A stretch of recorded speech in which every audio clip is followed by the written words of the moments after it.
Good afternoon, everyone. This is Stuart D'Souza from AEI Saudi in Riyadh, from a very quiet Riyadh, as it's the last day of the Eid holiday, with the private sector probably returning to work tomorrow, and the public sector with extended holidays until at least the 10th of September. For those of you that have been to Saudi Arabia before, you will know that the summer is traditionally a fairly quiet period.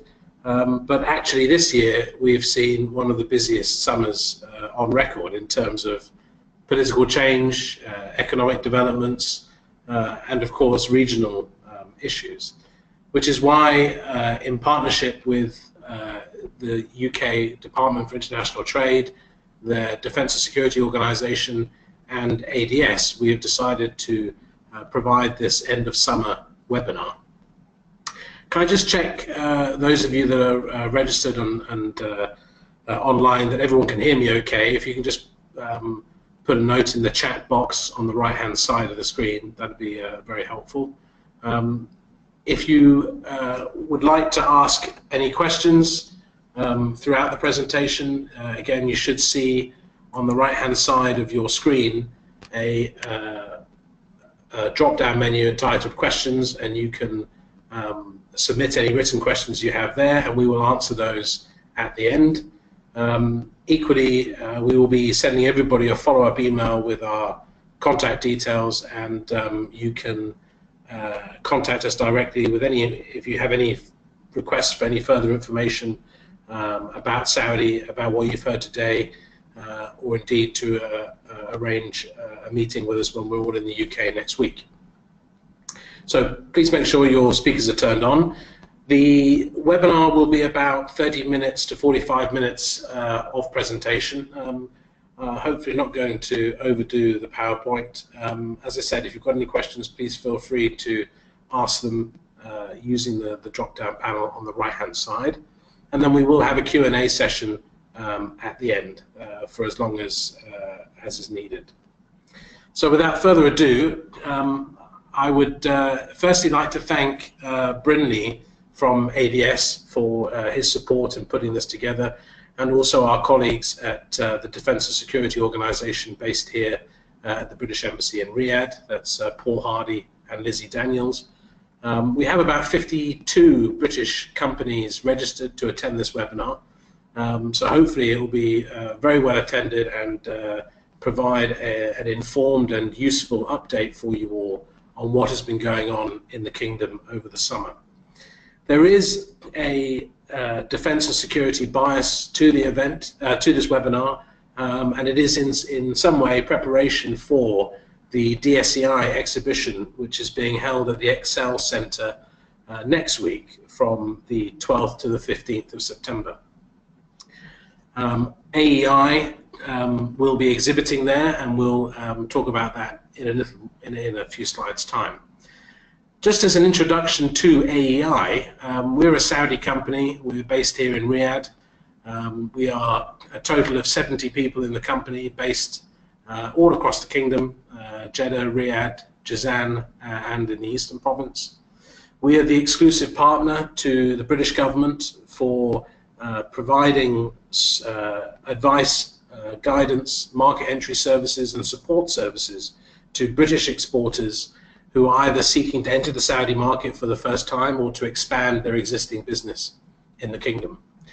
Of course, we don't just work with the UK. We have actually helped over 500 foreign companies with their journeys in the kingdom from 35 different countries, and we're very pleased to be a trusted partner to the New Zealand Embassy, the American Embassy, the Australians, and the Austrians as well.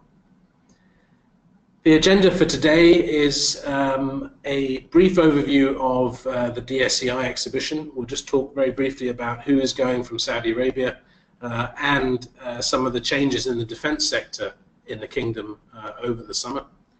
For those of you who are perhaps looking at Saudi for the first time, we'll provide a few contextual slides with an insight into life in Saudi Arabia currently, the huge changes that are taking place, the economic reforms through the Vision 2030 program, And then we'll move on to some of the specifics of the political changes that have taken place over the summer, particularly the appointment of Prince Mohammed bin Salman as the new Crown Prince, which took effect in June this year.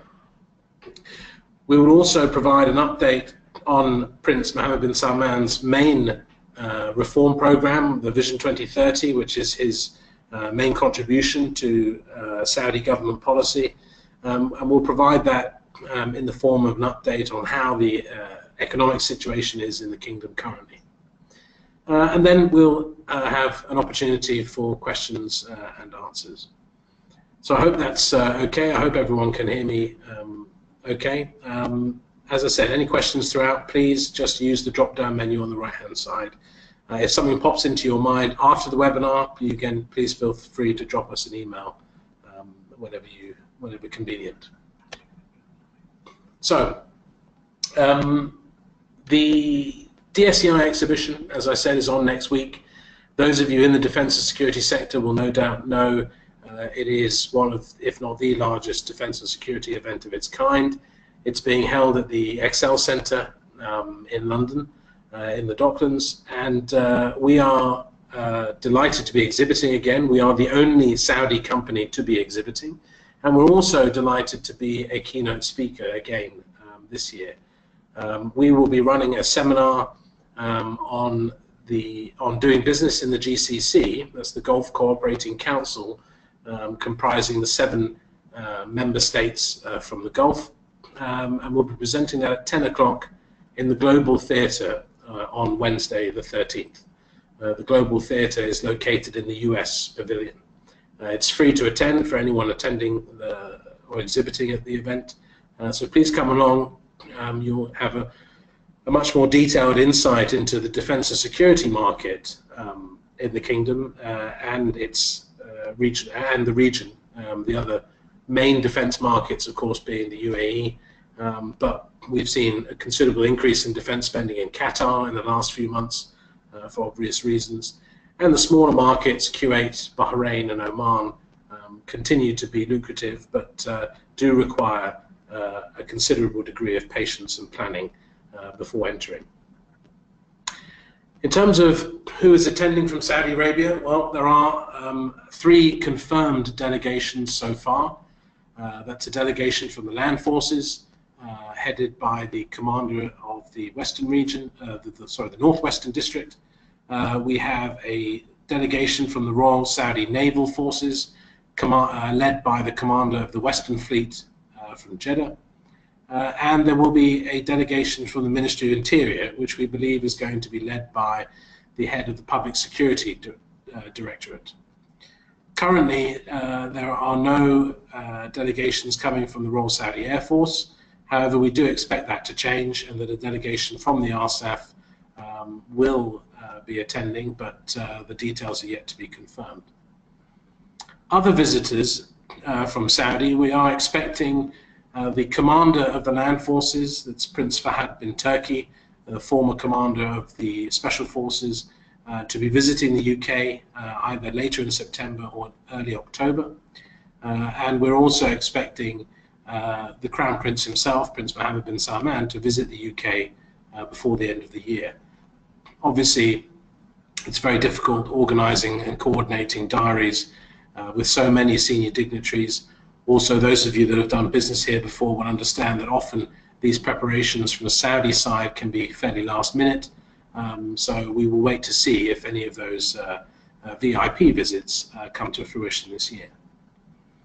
In terms of the Saudi defense sector, well, I think everybody will be familiar with the statistics with regard to defense and security in the kingdom.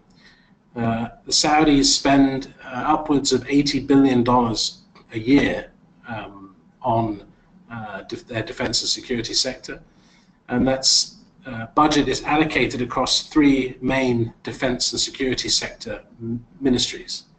The Ministry of Defense, comprising land, sea and air forces, the National Guard, which is a ministry in its own right, comprising internal security forces, and the Ministry of Interior, which has a number of paramilitary units, the Special. Forces, Border Guard, and of course law enforcement. Over the summer, we have seen a substantial change to that traditional triad in the defence and security sector, MOI, MOD, and National Guard. That's with the creation of the Presidency for State Security, led by General Harani, who is widely recognized in the kingdom as one of the leading counter-terror experts in Saudi Arabia.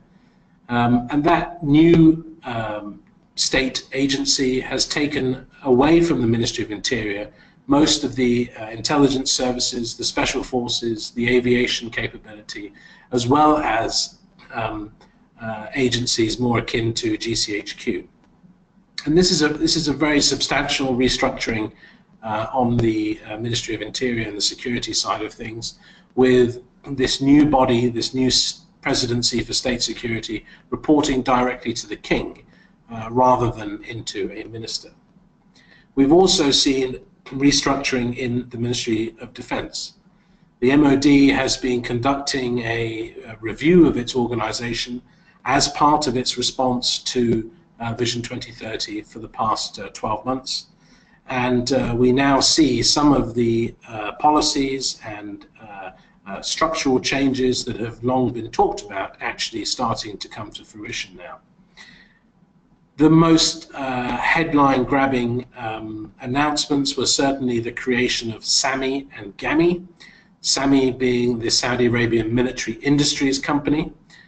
This is a state-owned enterprise which is going to be charged with the delivery of significant industrialization, localization, and offset type activities.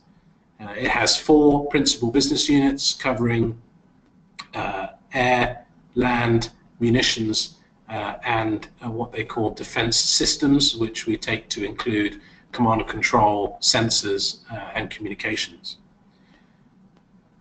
The announcement of SAMI was long expected, and we are hoping that this is going to be the vehicle that will bring an opportunity to deconflict some of the varying interests, if you like, in the defense sector, with companies like Tatnia, with CAXT, with the Military Industries Corporation, with the economic offset companies. We have a lot of potentially competing entities that are all supposed to be reporting into the government. And what the Ministry of Defence are trying to do with the creation of SAMI in response to Vision 2030 is to rationalise this sector and to create one body that will oversee all defence industrialisation activities in the kingdom. The plan is that by 2030, SAMI will be in the top 25 defence companies in the world by revenue. That means, going on today's measure, it'll need an annual sales revenue of just over $3 billion. Of course, that's a huge ambition. We're yet to see how this deconflicting of the defence sector is actually going to take effect, but it's certainly going to be very interesting to watch. GAMI is the general authority of military industries and is effectively the government level body that will oversee in part oversee the activities of SAMI from a ministerial perspective. What is particularly interesting about GAMI is where we think the end game is going to be in terms of its remit. And we are hoping that GAMI is going to be a procurement arm for not just the Ministry of Defence, but for the whole of the defence sector, and to take on a role of procuring defence equipment, of gathering requirements, procuring not only equipment but also services and training on a pan-defence sector basis. So, of course, the million-dollar question here is, does that include the National Guard and the paramilitary capabilities of the Ministry of Interior and the Presidency of State Security? As yet, that question remains unanswered. We think that that is the ideal end game, where the Saudi government will rationalise procurement as much as possible. As with the UK, as with the US, there are bound to be some exceptions, The Special Forces will probably retain its own procurement capability, but for the more general procurement items, we expect GAMI to gather requirements on behalf of the entire defence sector.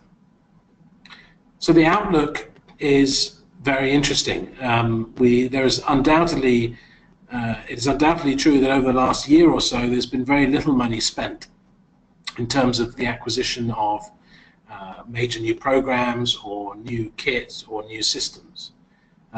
We're expecting in the naval sector the Navantia Corvette deal to be announced or to be finalized, probably not this year, but probably into next year. And we're expecting a number of major programs in the command and control sector, in the upgrade to vehicles, all to be either announced later this year or early next year. These are long overdue programs which have all been put on hold pending the restructuring, pending reorganization. So the outlook for 2018 is really positive, and what we have of course seen over the last year are a number of urgent operational requirements arising from the campaign in Yemen, but again not substantial, not substantial programs. Obviously munitions, body armor have been at the top of that shopping list. The post-Trump shopping list was of course very interesting, but didn't include a huge amount of new opportunities for defence exporters. If this is something you'd like to hear more about, please do get in touch with us. We have a lot of information available about SAMI and GAMI, as well as the outlook for 2018. For those of you who have had limited experience of dealing with Saudi Arabia, we always like to make the point that Saudi is different to the other countries in the Gulf. The principal difference is the scale, both in terms of the population, and you can see here on the left-hand side of your screen that the Saudi population, well over 30 million people, is massive when compared to its regional neighbours. Of course, that presents great challenges for the Saudi government. In the kingdom, there are about 22 million Saudi nationals and about 10 million expats. Those 22 million Saudis are all expecting free healthcare, free education, soft loans, soft mortgages, government jobs, final salary pensions, the cradle-to-grave benefits and entitlement system that's so often spoken about. In Qatar, there are just 250,000 Qataris who have the same level of expectation. Now, of course, delivering that for Saudi nationals is hugely difficult and is now recognized generally as being impossible, and hence why we have the Vision 2030 reform program. You'll also see on the right-hand side of your picture the scale of the kingdom in terms of geography. That building a highway in Dubai is probably no more than 100 kilometers. To build a highway across the kingdom, you're talking over 2,000 kilometers. So the opportunities in terms of infrastructure, border security, border protection, as well as law enforcement, are far greater in the kingdom, not just because of the size of the population, but also the actual physical scale of the country. But we do find that a lot of people have preconceptions about Saudi Arabia, and usually those turn very quickly into misconceptions as soon as they step foot in Saudi Arabia. Something to note is that 60% of undergraduates in university are female. We are often told that women aren't allowed out of the house, that women aren't allowed to study. Well, 60% of students are actually female. And that has had the result of a huge pressure now on the private sector to employ more Saudi females, which has resulted in the loosening of restrictions on employees, of female employees, that they're now permitted in virtually all work environments with the exception of some branches of the armed forces. Another misconception that a lot of people have is that Saudi is a very closed, controlled and suppressed society. But actually they are the largest users of Twitter, and YouTube in the world. They upload and download more videos to YouTube than anyone else. And they have unfettered access to the internet with the exception of pornography and gambling. There are also the well over 100,000 students that are sent overseas every year to study under the King Abdullah Scholarship Program. Now this program is being reformed to ensure that those students that are going overseas are studying worthwhile subjects and are perhaps studying subjects that are not available in the kingdom. But there's been a huge increase in the availability of university places in Saudi Arabia and a huge increase in the quality of teaching that's available in the kingdom.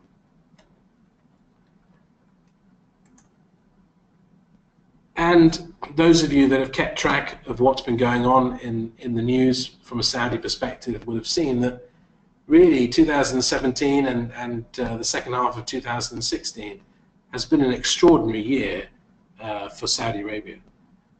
In terms of the cultural change arising from the Vision 2030 initiative, it is nothing short of revolutionary. We had Comic-Con in Jeddah earlier this year. That was 30,000 young Saudis, boys and girls mixing, dressing up, listening to music, no religious police, no backlash. We've had monster truck racing in Riyadh, we had the Harlem Globetrotters, we've had all sorts of things, and even the Blue Man Group are coming to Riyadh in a couple of weeks. Over the summer, we also had the monumental announcement of a new tourist resort in the western region of the kingdom, down on the Red Sea, comprising approximately 50 existing islands. It was monumental, not in itself. We'd long expected an increase to the, or an attempt to increase the tourist market in Saudi Arabia.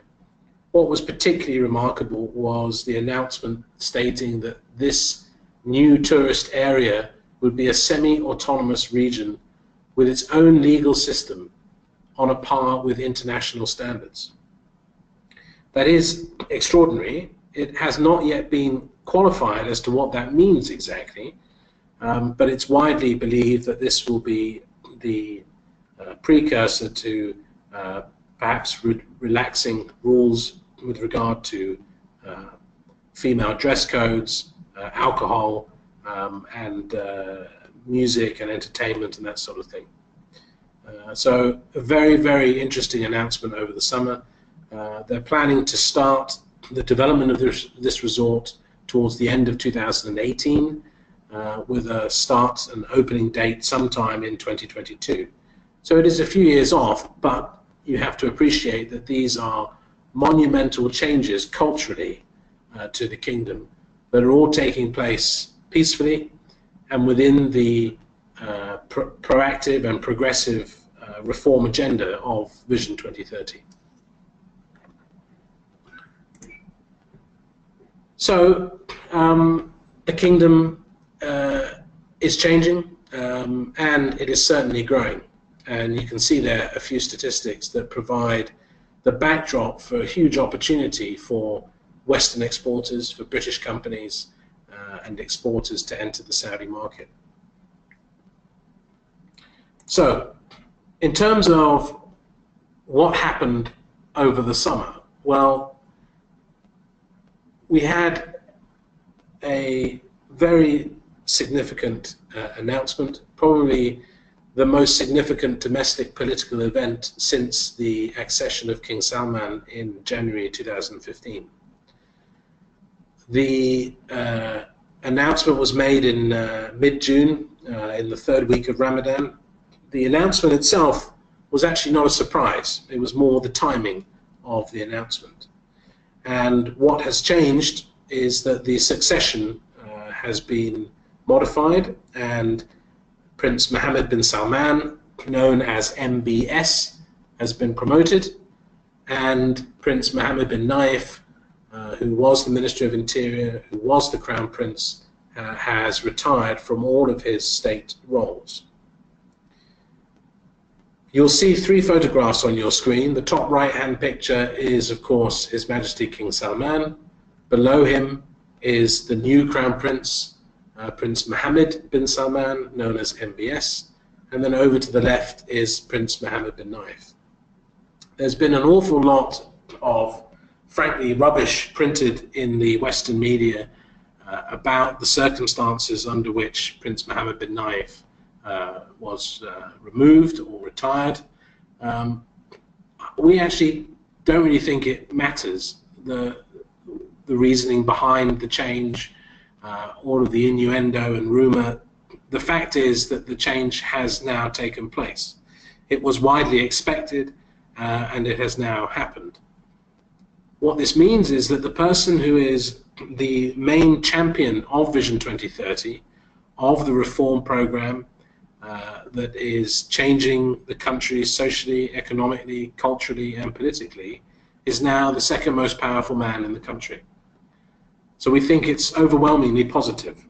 Not that MBN, the former Crown Prince, was a barrier to change. He was very much a reformer and very much on the page of Vision 2030. But with Prince Mohammed bin Salman now as the number 2, we do expect that reform agenda to be pushed through, perhaps not at a greater pace, but at the current pace, which is fairly aggressive anyway. There was a question as to why the timing. Was the king ill? Did MBN have an issue? Was this just the right opportunity for MBS? Again, we can discuss the conspiracy theories and the ins and outs. Perhaps face-to-face is better than over a webinar, but it doesn't really make a huge amount of difference, because the question that we're all interested in, well, what does it mean for business? And as I've said, we, and indeed most commentators, believe that this is overwhelmingly positive news.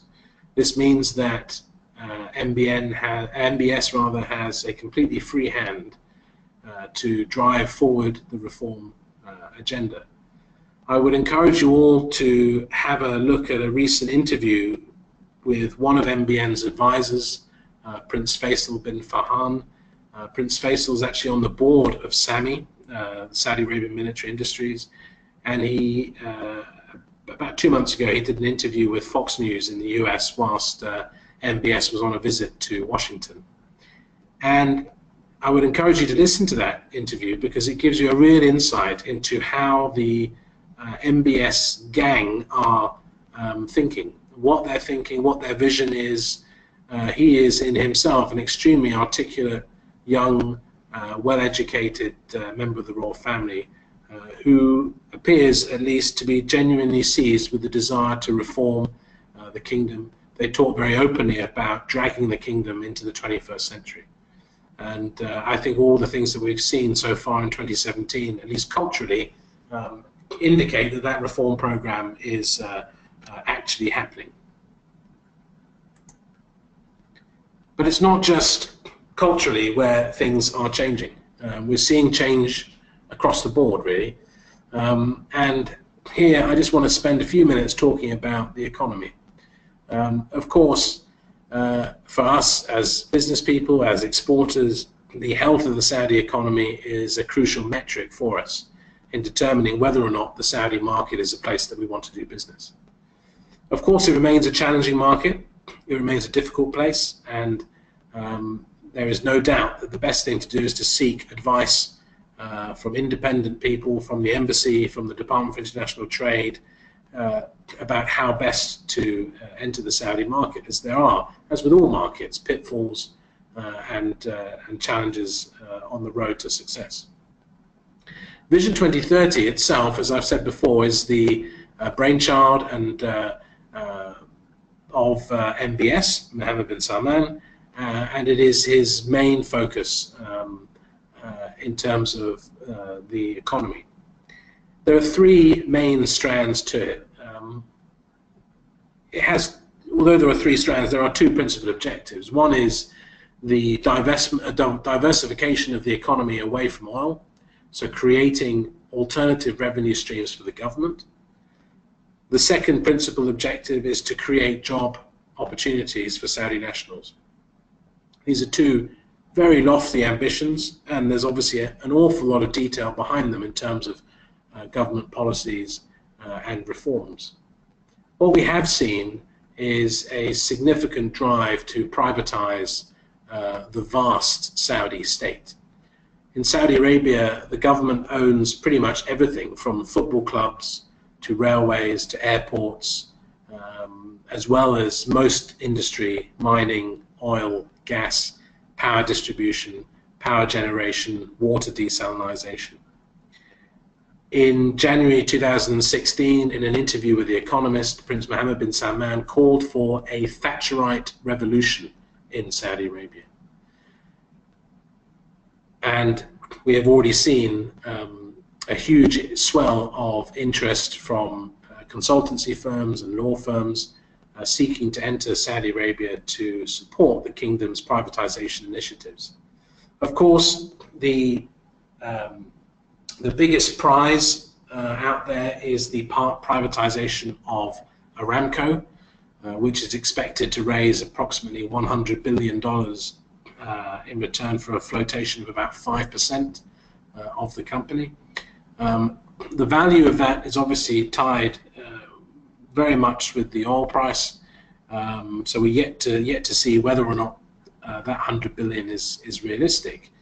But it is something that the UK is hugely pushing, that the listing takes place in London, and it looks good for the UK at the moment, that the public investment fund that is responsible for managing the privatization does appear to be smiling on London over the US, but there's still a considerable challenge from the Far East.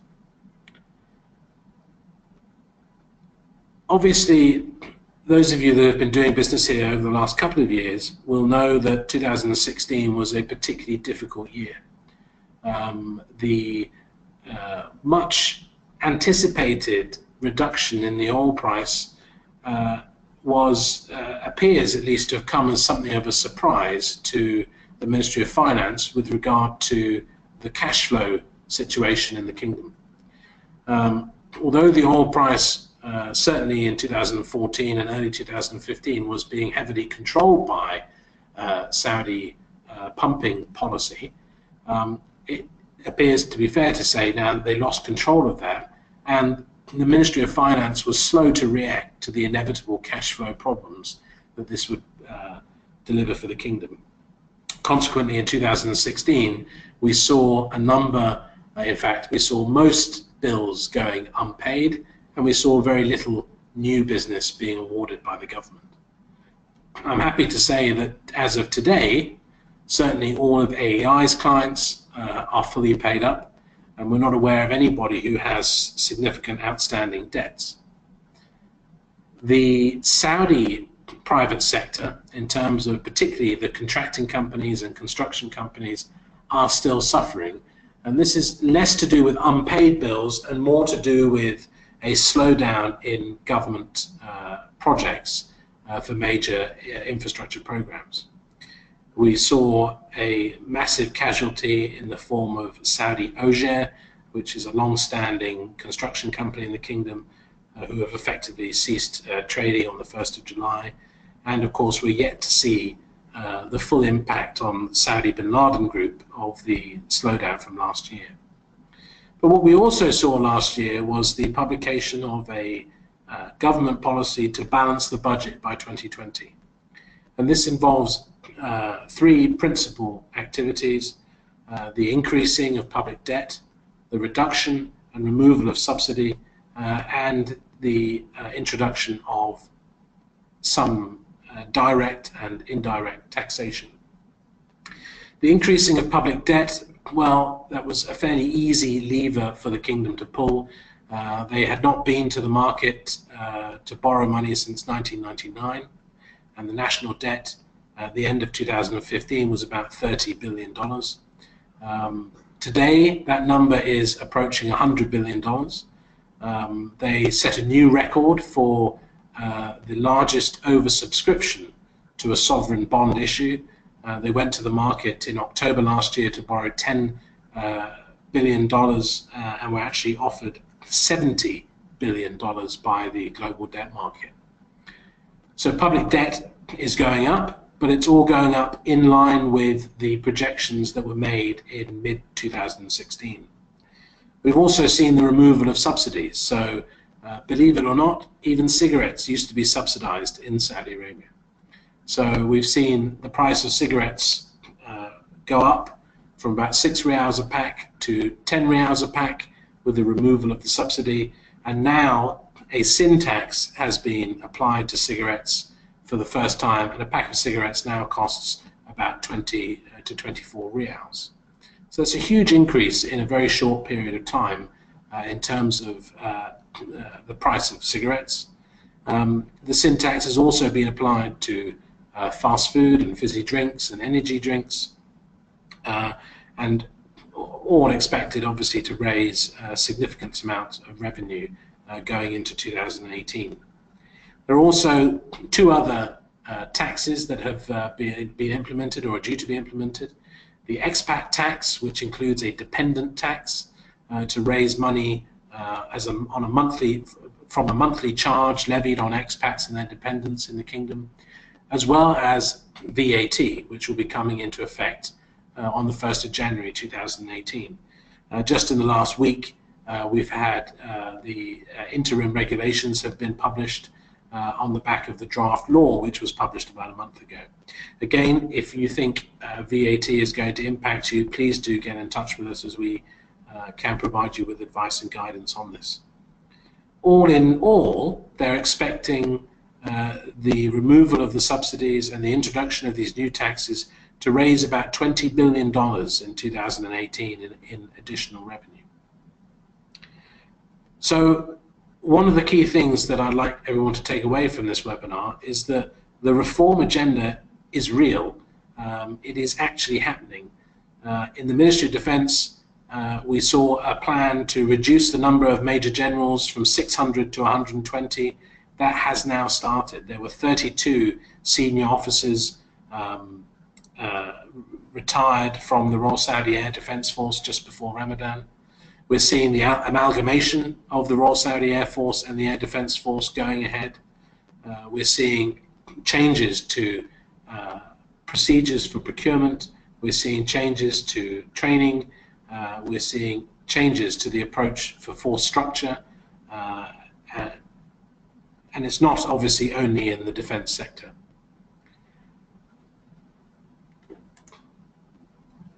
But it's not just been domestic news that has hit the international headlines. I'm sure you're all aware of regional issues, the obvious ones in Syria and ISIS and Iraq, and of course Lebanon. But something relatively new is with regard to Qatar. Now, those of you who watch the Middle East and who are aware of what is going on will know that the strained relations between the Qataris and their regional allies is not really new news. There has been considerable difficulty between Egypt, Saudi Arabia, and the United Arab Emirates and Qatar over a number of issues: the promotion and support of the Muslim Brotherhood, the Al Jazeera news channel, particularly the Arabic service coming out of Doha. But it appears to be some fairly recent events that have just tipped the relationship into a very, very negative situation. Most recently, the payment of a major ransom to Al-Qaeda affiliated groups in Iraq by the Qataris to release a number of members of the royal family. It's rumored, and indeed widely reported actually, that the ransom was $1 billion. And the Saudis are furious that that the Qataris have paid that. Not only is it directly funding those who are seeking to bring down the Saudi government, but also it means that, in their view, that the Saudi royal families are now fair game for kidnap and ransom threats. Obviously, you may or may not know that the Saudi royal family is 26,000 people, so it's a huge security challenge for them. But in terms of what is going on, and I should say actually that there was the issue of the ransom, the Brotherhood, and a few other things, but it also seems to have been timed to follow President Trump's visit to the kingdom. And whether it was President Trump directly or the discussions between Jared Kushner and Mohammed bin Salman, we're not sure, but it was certainly fairly closely after President Trump's visit that there was a substantial escalation in these difficulties between the kingdom and Qatar. What happened is that they have taken every diplomatic measure possible within the space of about a week. The airspace was closed, the border was closed, citizens from Qatar were sent out of the kingdom, the ambassador and the embassy was closed, and in the United Arab Emirates, Qataris were forced to sell their property and their investments held on the Dubai Stock Exchange. These are obviously huge diplomatic moves, very significant, but I think the interesting thing is that there's very little room now left for the Saudis to maneuver in terms of either further escalation or to, as the Americans would say, de-escalate the situation in some way. International reaction has been mixed. The Americans are obviously very much on the side of the Saudis from a Trump perspective, but actually we've seen Rex Tillerson doing some very good work, shuttle diplomacy between Doha, Riyadh, and the United Arab Emirates. The impact on business so far has been quite limited, and in fact, those of our colleagues in Doha and some of our clients that have projects in Qatar are reporting that actually, yes, it's difficult, but the government is being quite understanding, and there is an opportunity for additional funds for relief from penalties, for delays, and that sort of thing. But of course, all of this, everything that's going on in this region has its roots, if you like, in the Cold War between Saudi Arabia and Iran. Again, we'll be talking more about this in our seminar at DSEI. It is a subject that we could talk about for hours and hours and hours. One thing that has happened over the summer that's been particularly interesting was the presence of Muqtada al-Sadr here in Riyadh.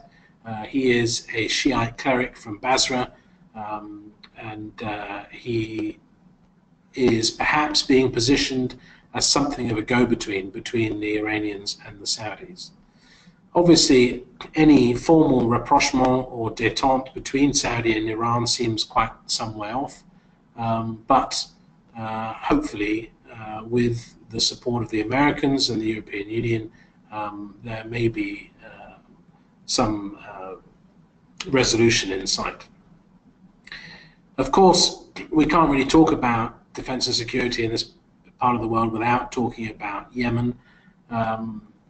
It does seem clear now that the Saudis are very keen to find a solution to the problem. The military campaign has largely been unsuccessful and has revealed a number of shortfalls in capability within the Saudi, Emirati, and other coalition partners' capabilities. It is in part their experience in Yemen that has been driving the restructuring, reorganization, and the strategic review that's been undertaken in the MOD. But it's also, of course, brought up a number of issues in terms of power projection, deploying forces overseas, and that sort of thing. What actually is going to happen next? Well, that is a very big question. It appears that there may well be a post-Saleh solution, perhaps with one of Saleh's sons coming in to take over. It's not yet clear whether or not that's going to be acceptable to the Saudis. but hopefully everyone is moving more towards dialogue as we come to the end of the fairly quiet summer season. But I'll just show you this as a penultimate slide. It is a very tangled web. We pinched this from The Economist a few years ago. And what it basically says is that actually from a business perspective, you don't need to know all of the ins and outs of who's talking to who and who's allied to who. From our perspective, for Saudi Arabia, we provide informed, accurate, useful insight and intelligence about what's going on in Saudi Arabia from a campaign perspective, and a capture strategy perspective, how to shape your campaign, how to inform your business winning processes with as accurate information as possible to ensure that you're positioned to be successful in the Saudi market. In terms of that Saudi market, well, as I've said, defense and security remains very positive for 2018. We're certainly expecting a naval deal to be announced, and that's highly likely to be the Spanish Navantia program. There's also a naval infrastructure program that has been long delayed, which is likely to include the establishment of a new base at Jazan. In the land forces, we're expecting substantial capability upgrades to existing tracked vehicle fleets.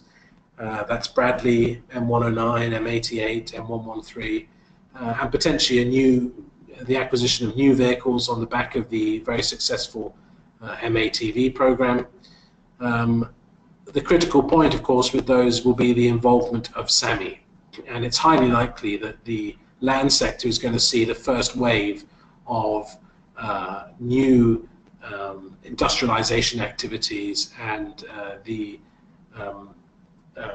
enforcement of offset requirements.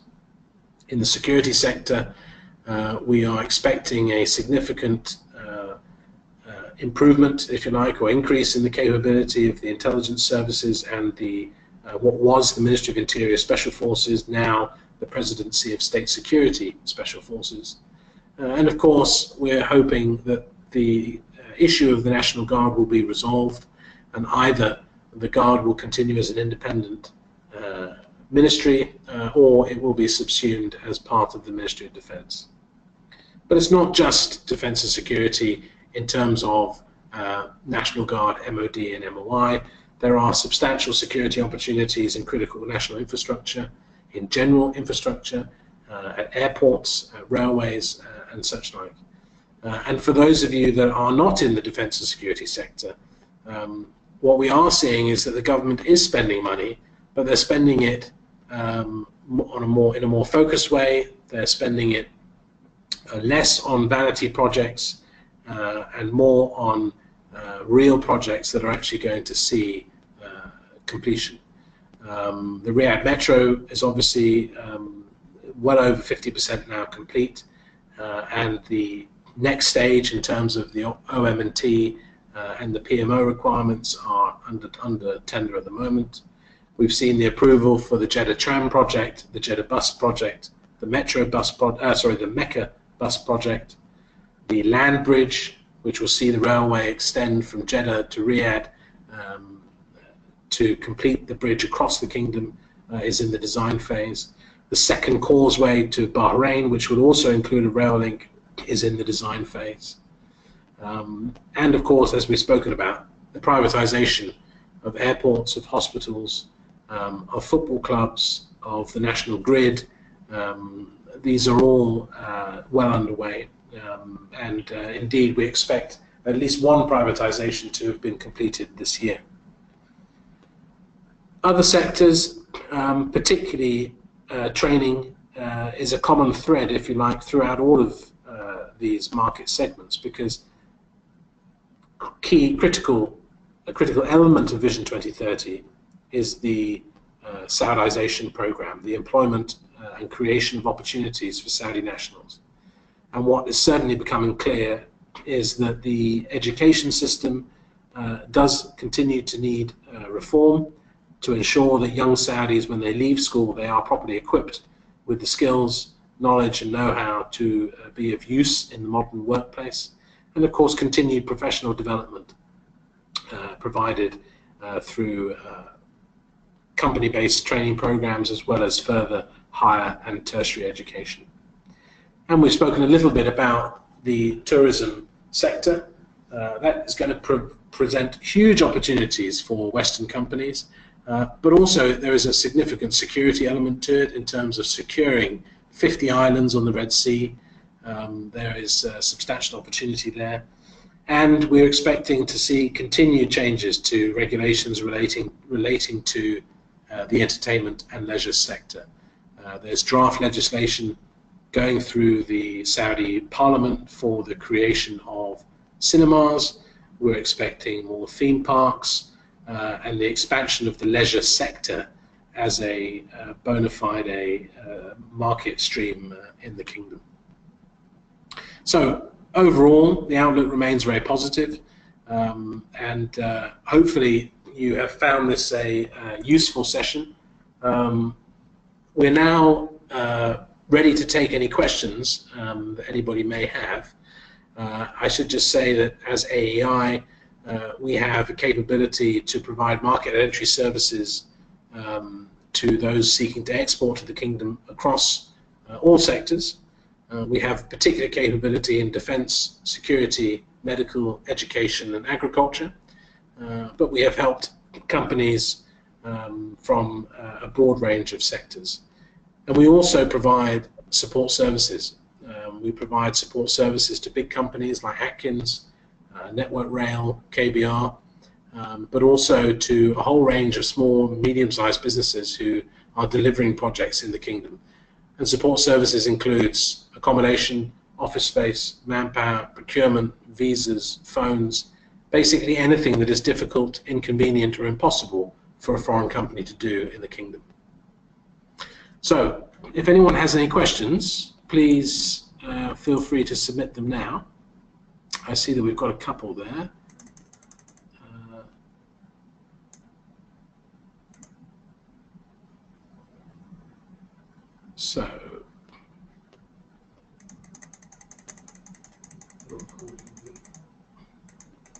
So Luke has asked a couple of questions. What is the perception of Brexit within the kingdom, within business and the royal family? That's an interesting question. I think that the answer is actually, well, I know that the answer is very similar to a number of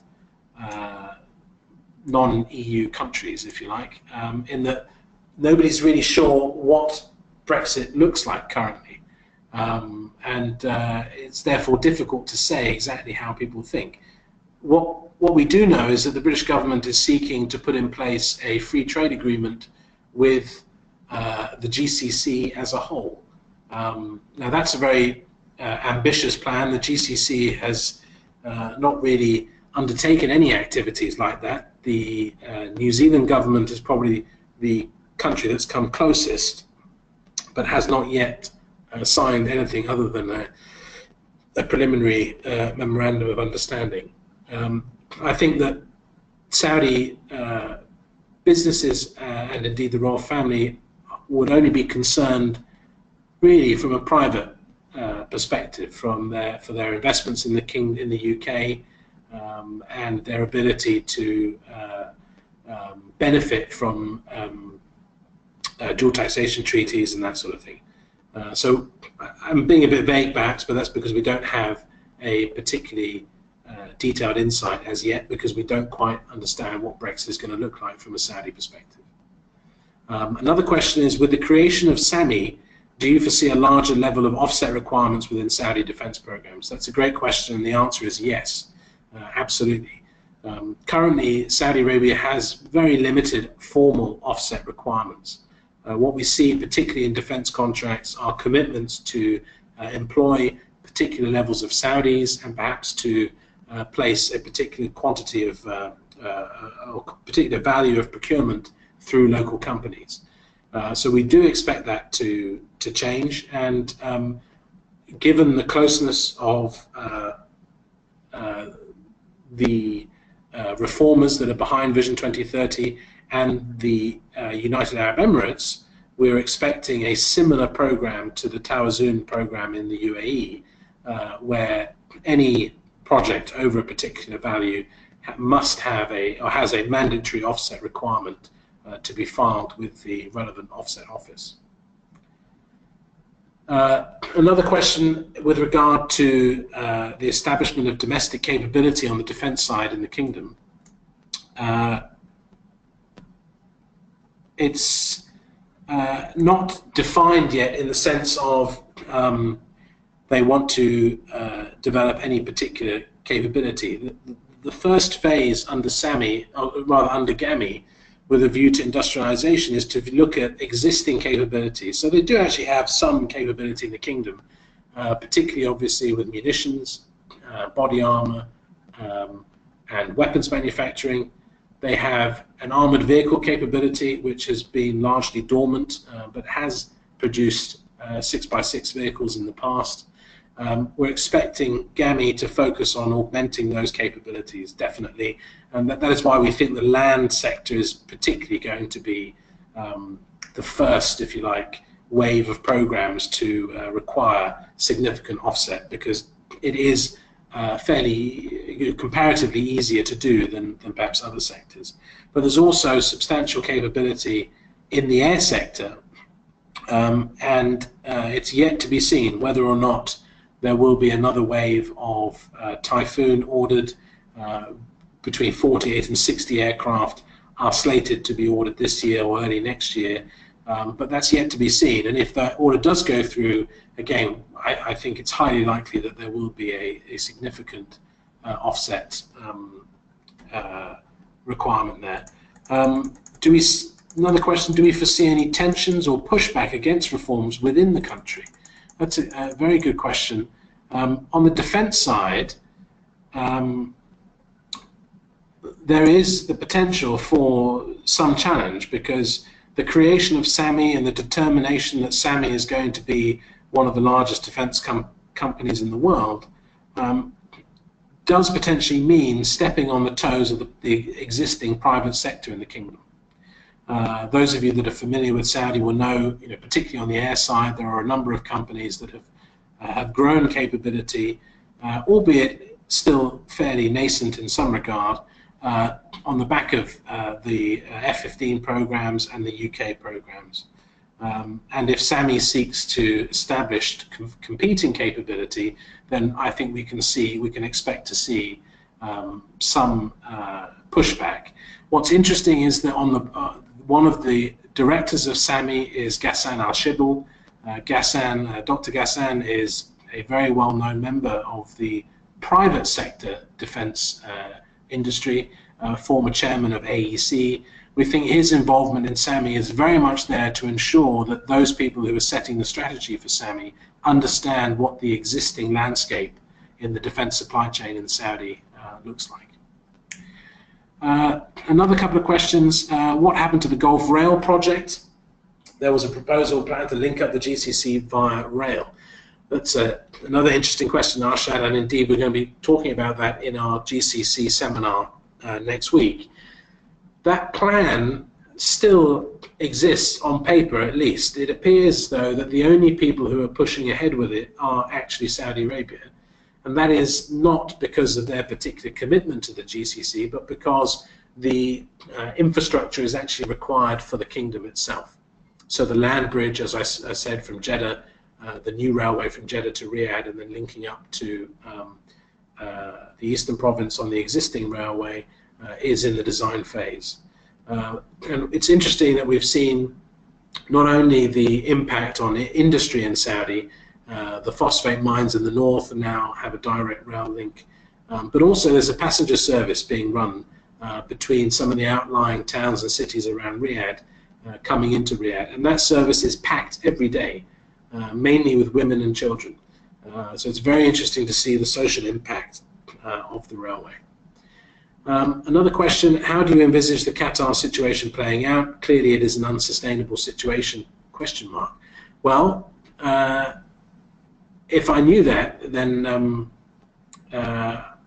well, I don't know the answer to that. is the answer? How is it going to play out? We think that the only way it's going to play out is that the probably on the back of American diplomacy, or perhaps the Turks, there's going to have to be some way for a gradual de-escalation of the situation. I think that the Hajj presented an opportunity for a reciprocal climb down, the allowing of pilgrims to visit Mecca for the Hajj provided that opportunity. It doesn't seem to have gone all that smoothly from a Qatar-Saudi perspective. However, there have certainly been some issues over pilgrim flights coming from Qatar and that sort of thing. So I don't know, and I think it's not an understatement to say that the summer has obviously been a quiet period where most people are away, and that has meant that perhaps the personalities that would be needed to de-escalate the situation have not been available. It was interesting that during King Salman's holiday in Tangier in Morocco, he was visited by the Qatari foreign minister, and the discussions were described as cordial and respectful. And King Salman put out a statement to say that he wanted to remind all parties that the Qataris and the Saudis are brothers. So hopefully there is a path there to de-escalate the situation. Another question here, we mentioned that the construction industry was still suffering from 2016. As an employee of a company supplying high-end wallpaper, I find this point is particularly pertinent to our needs for hotel contracts. When do you expect this area of the sector to improve? Well, it's a very interesting question because, again, it reveals that it's difficult to judge sectors in Saudi at such a macro level. To say the construction industry is suffering, well, it's not all aspects of construction, but some, particularly the larger companies who have not prepared for an economic downturn, they are suffering, and that is one of the reasons why Saudi Aramco folded, was because of their cash flow situation being so quickly unsustainable, because they failed to prepare for not having soft government projects in Saudi. The tourism sector, and particularly the hotel construction sector, has not seen any slowdown. I can tell you there are 3 Marriott hotels under construction in Riyadh alone. There is, I think, about 60,000 hotel rooms under construction currently, with tens of thousands more planned across the kingdom. So, Khalid, if you asked the question, please get in touch, because the hotel construction sector is an area that we do think is going to continue to grow, not only this year, but obviously into next year. Another question here from Mustafa. What regulatory changes are expected in terms of foreign direct investment?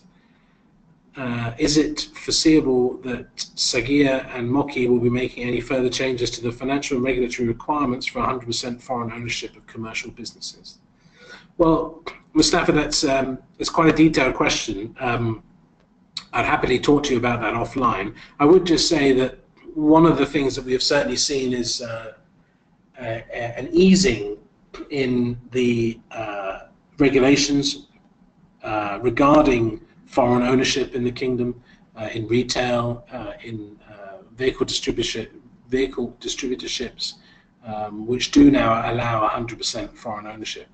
However, Sagia, which is the Saudi Arabian Government Investment Authority, remains a very difficult entity to deal with. And in fact, for most of our clients, we find that setting up an entity through Sagia is the last option on a list that contains a number of different operating models available to foreign companies who are seeking to deliver business in the kingdom.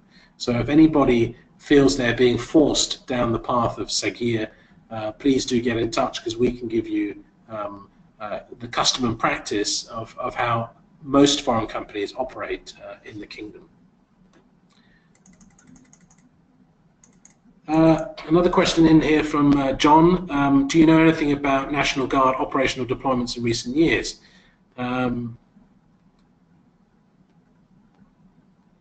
Well, John, certainly the Guard obviously deployed to Bahrain in 2009 as part of the, I think it was called the Arab Peace Shield Force, which was Emiratis, Qataris and Saudis who deployed to Bahrain in support of the Bahrain government faced with the protests and attempted Arab Spring in Bahrain.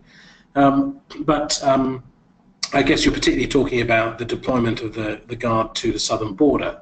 Now, actually, the National Guard deployment to the southern border has been a huge success.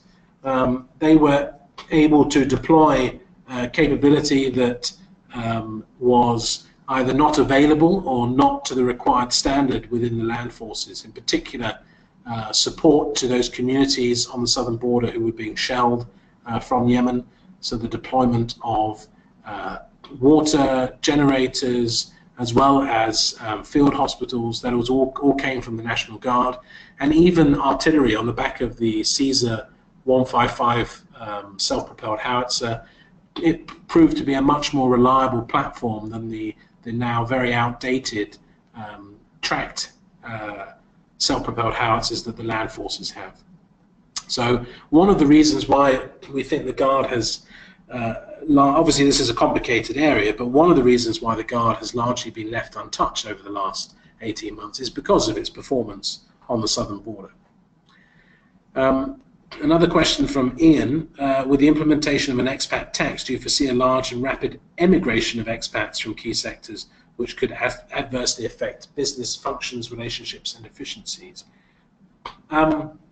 Well, if you believe what you read in the papers here, I believe about 600,000 expats have left the kingdom so far. Now, of course, you've got to bear in mind that that doesn't necessarily mean expats in terms of workers. That's also dependents. And with the dependent tax specifically seeking to disincentivize expats from bringing their wives, children to the kingdom, we are expecting the overall number of expats to go down. But whether or not we're seeing many workers leave, well, we're certainly seeing a general decrease in the recruitment of new expats as the government makes that more difficult to get residency visas.